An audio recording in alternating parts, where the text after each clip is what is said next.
Hey there everybody, welcome back to the channel. So for today's video, Para-Bellum-Games was kind enough to send me, let's go over here, a copy of the Mahabharati Initiates box for the Sorcerer Kings for their game Conquest, and we're going to go ahead and get these painted up. Now, I'm not going to quite replicate the studio scheme. So all of this blue accent color, I'm going to change that so that it fits in with my own personal army. I do want to remind everybody that if you're new to Conquest and you want to save 10% off of your first purchase, you can use our affiliate code, JTS Wargaming. I'll put that on screen, and there will be links down in the description of the video as well for you. You could just click that, it'll take you straight over to their web store. You pop in that code during checkout and save yourself some money, and then also help support the channel at no cost to you. So without further ado, let's get down to the hobby desk and start painting. So before we start painting, just very briefly, let's talk about prep. So obviously I magnetized all of my bases so I could attach them to my painting holder. And then for the priming, I went a little fancy and did a lazy two-step zenithal. So it was a gray all over with a white from a 45-degree halo. But a gray, a very light gray, I should say, or a white primer will work absolutely fine for getting these fine lads painted. Now, primarily, we're going to be working with a lot of speed paint style paints. And to start off, we're going to paint all of these secondary accessory cloth bits. And I'm going to be using Charming Chartreuse for this to help them tie into the rest of my army. But this is sort of an accent color. So you could really choose any speed paint you want. In the official studio scheme, they use a blue, which looks really, really good. And I had thought about doing that myself, but I decided to use this color instead. Now, this is a wonderful sort of yellow-green, and it tints very, very well over a white or a gray. And it also leaves really great shadows. I just absolutely love this color. So we're going to be hitting the turban as well as the cloth bits that they have on some of the forearms and the little tabards and the, I don't even know what these are called, but the little sort of strappy things around their waist. We'll be hitting those as well. Alright, so now that we've got our accent color applied, we're going to move on to working on some of the golds. So we're specifically going to start with the hard armor. So for these guys, I'm going to do their sort of waist as solid metal instead of leather. And then we've got shoulder pads on everybody. And then there's some parts of their sides that we're going to paint gold as well. And so for that, we're going to turn to Army Painter Hoplite Gold from their Speed Paint 2.0 range. And there's not much to using this. You're really just going to base coat these areas just like you would with any other speed paint. These are not so much translucent like the rest of the speed paint range, but they do kind of give you some shading when you apply it straight out of the bottle. Now, some areas of the gold, we need a little bit more control than what a speed paint will give us because it's very fluid. It kind of runs all over the place, and these are some really fine details that we need to base coat. So for that, I'm going to turn to Scale 75 Dwarven Gold, and some of those areas are like the trim on this particular sculpt on the accessory robes around the waist, and then on all of the tabards you have this really, really fine trim that I'm going to do in gold. Now when you're applying that, it helps to have a brush with a really good tip So I highly recommend that you use a liner brush like I have here. And for reference, this is a size 2. All right, we're now going to work on the skin. Now, the Sorcerer Kings, they're depicted as being a darker skinned people, and there aren't really a ton of tutorials out on YouTube for painting darker skin tones. People typically paint their miniatures in Caucasian skin tones, and that's, sort of what's most readily available. And so through painting my Sorcerer Kings, I've actually stumbled on a really great, easy method to paint those darker skin tones, and I'm going to share that with everyone right now.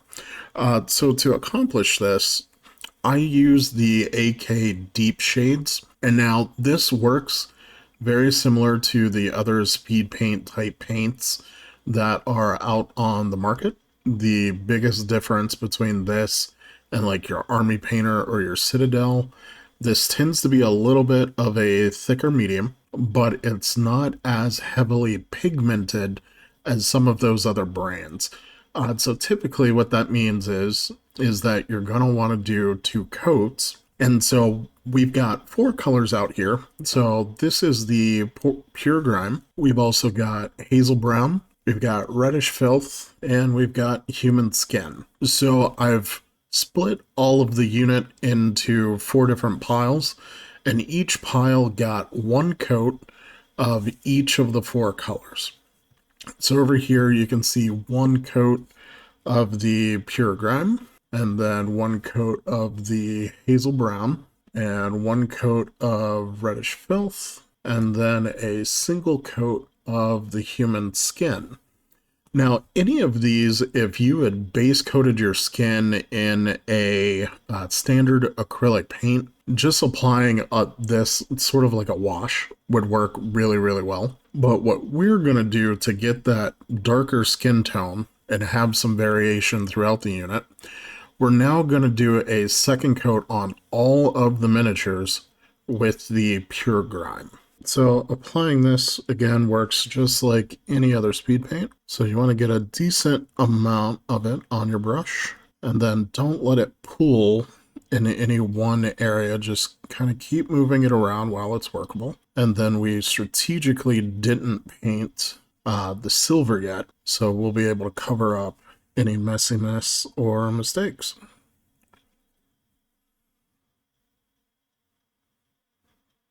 So let me show you guys what the final effect looks like. We're going to go from darkest to brightest. So first up, here is 2 coats of the Pure Grime, which gives you a nice, rich, dark brown. You'd see it most clearly on the back. And then next up, we have Pure Grime over Reddish Filth. Adds kind of a chestnut complexion. And then next is the Pure Grime over Hazel Brown, which has almost sort of a yellowish orange sort of tint to it.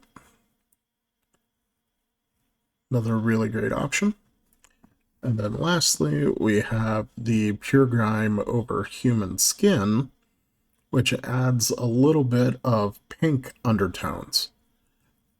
Now, with these 4 paints, highly recommend that you guys experiment with these. The combinations that I chose are not the only combinations that you can use. So, for example, the Reddish Filth, if you do 2 coats of that, that looks really good. Or if you do Reddish Filth over Hazel Brown, that also works very, very well. So highly recommend that you guys give these a shot. So I've gone ahead and done a couple more base coats and also a little bit of highlighting, and I'll run through the color choices that I made, but for the sake of brevity, I didn't actually want to show all of that on camera because it would have been more of the same thing we've already been doing. So some of the miniatures actually have some leather elements, like this guy here on the wrist, and that was just a coat of snakebite leather. And then all of the halves of the halberds or scythes, whatever these are supposed to be, we went ahead and painted those with Citadel Iron Breaker. And then for all of the facial hair on all of the miniatures, we used Gargax Sewer, also from Citadel. And then for all of that edge highlighting that we did, I went ahead and used Citrine Alchemy from Scale 75, and we really only highlighted the upper parts of the gold armor, so on the chest as well as the shoulders, the little gold bits that are on the weapons, around the waist where there was, a lot of light that would be hitting those areas, and the little bangles that are on some of the wrists as well as the ankles of the miniatures. So all of our base coating is done at this point. So now what we're going to do is add some shading. And we're going to start out by shading the gold with thinned down Invocation Purple from the AK Deep Shades range. Right, so I've added 2 brushfuls to my palette. So we're going to go 50-50. And since this is a big brush, I went ahead and added 4 drops of Speed Paint Medium. Almost called it Quick Shade Medium, and that is not actually a thing anymore. So with this shade, we're not trying to hit all of the gold. We're really just going for the big blocky areas like the shoulder pads, the chest, and then the waist guards. And since this purple has blue in it, it'll actually cool off in terms of color temperature these areas. And so we'll have a difference between this gold and then the gold trim on the rest of the miniature. That'll just help give us a little contrast and make those areas look different without having to do too much work. Now, while that purple shade is still drying, we're going to come in with some Citadel Nuln Oil, and we're going to shade all of the silver areas. But then anywhere else on the miniature where you wanted some separation between colors, so like here on his straps down on it at his waist, we can use some separation between the gold and our chartreuse. And we can just run this along those areas and help push it up into those crevices where the gold butts up against the yellow-green. And that'll give us a very faint black line that will help separate those colors and give us a little bit more definition. You can also hit areas like his little decorative chain here. We can just run some of this Nuln Oil right along that detail to help give it some shadow. Now, for the pants, I actually want those to be white.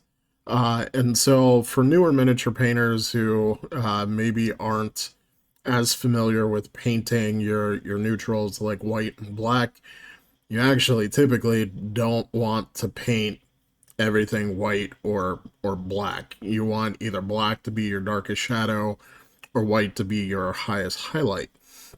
So because of how I primed the miniature, what we actually have here is a very small grayscale where we have darker gray in the shadows. A little bit of white would have caught on the edges, but most of the area is going to be a light gray. And we're now going to use Contrast Space Wolves Gray to tint that more toward blue. We're going to thin this down heavily, so we're going to do 2 parts thinner to 1 part paint. So I've got my paint mixed up here, and just to show you guys on my thumbnail, this is hyper translucent. So like I'm putting that on my thumb and it's barely registering. So we've got like a glaze-like translucency, but it will behave like a contrast paint. So we're just going to go ahead and put this all over these white areas, and we want to help it settle in the recesses and help tint everything just slightly toward blue and away from those neutral tones. So here we are with all of the shades applied, and as you can see with the white, we've now got those slightly bluish gray recesses. Now, if you were painting like a singular hero, You could spend some time, smoothing out these transitions, or, like in this recess here, there's a little spot of color there, but it didn't quite fill the whole recess. Since this unit is meant to be viewed as a whole regiment together, a lot of the angles are going to be obscured. So you can put as much or as little effort into cleaning those things up as you would like. But since this is a regiment again, and you're almost never going to see the back of the unit leader's legs, I'm going to leave it as is for now. It'll still look good on the table. So the only other detail left to do is this little magic effect on the leader's halberd, and for that I'm going to turn to Tesseract Glow from Citadel. So if you ever need to do any sort of magic effect and you want a really cool finish without a lot of effort, this is a great paint for you. Now, I do have to warn you ahead of time, you do need to shake this paint and make sure it's very well mixed. And essentially what it does is it's almost like it's two pigments in one paint, and the sort of neon green likes to sink into the recesses, and then you have a neon yellow that will sit on your high points. And since if you mix the paint up very well and you have a well-mixed solution, you get really nice blends between the two without much effort. So when I say mix it well, I have mixing beads in here, and I will shake this pot for a solid 2 minutes. You want the color in the pot to be uniform. You can see the green pigment sitting on the bottom still. That means it's not mixed well enough. So you just want that uniform color in the pot, and then you just apply it like you would any other layer paint. Don't dilute it. Use it straight from the pot, and I'll show you what this effect looks like once it's done. The paint is still drying after a few minutes, but you can kind of start to see the effect that it gives you. It's a really great one paint solution for any of your magical effects if it works in your color scheme. And honestly, I wish GW made more paints like it. Unfortunately, it's the only one in their line that really behaves this way, but it's an awesome paint to do those kind of effects quickly. Now, one thing I forgot to show you guys was Banner Guy. So Banner Guy was my test model for this scheme, so I didn't get to show the banner off during the video. But that yellow-green that's down in the recesses is just that charming chartreuse. And then I hit the raised portion of the banner with some magic blue, and I did that while the charming chartreuse was still wet. So it ended up actually giving me some unintentional greens on some of the areas. So I smoothed that out with a little bit of Meridius Blue from the old P3 line. And so that gave me some transitions on the raised areas from a slightly greenish blue to a stronger blue on the outside, the further away from the charming chartreuse that I got. And then I went ahead and added just a few edge highlights with Fenrisian Gray from Citadel. And I don't know where I set that pot, so I can't show it to you, but that's what the sharp lines on the edge of the banner are. So that's really all of our painting for these models done. All that's really left are the gems. So I'm going to go ahead, take these away, get them matte coated, and then do those gems, and I'll show you what the finished miniatures look like. All right, and here are the finished miniatures. I'm really happy with how these turned out, especially how easy it was and simple to knock out all of the steps using the speed paint slap chop method of painting. I think these turned out really, really great. I really love that rich gold color that we have going on. And yeah, so hopefully you guys enjoyed the video. If you've made it this far, do me a huge favor. If you're not subscribed, go ahead and click that subscribe button, like the video, and go ahead and click the notification bell. That way you don't miss out on any other content that I produce. And that's it for today, guys. So I will see you all in the next video.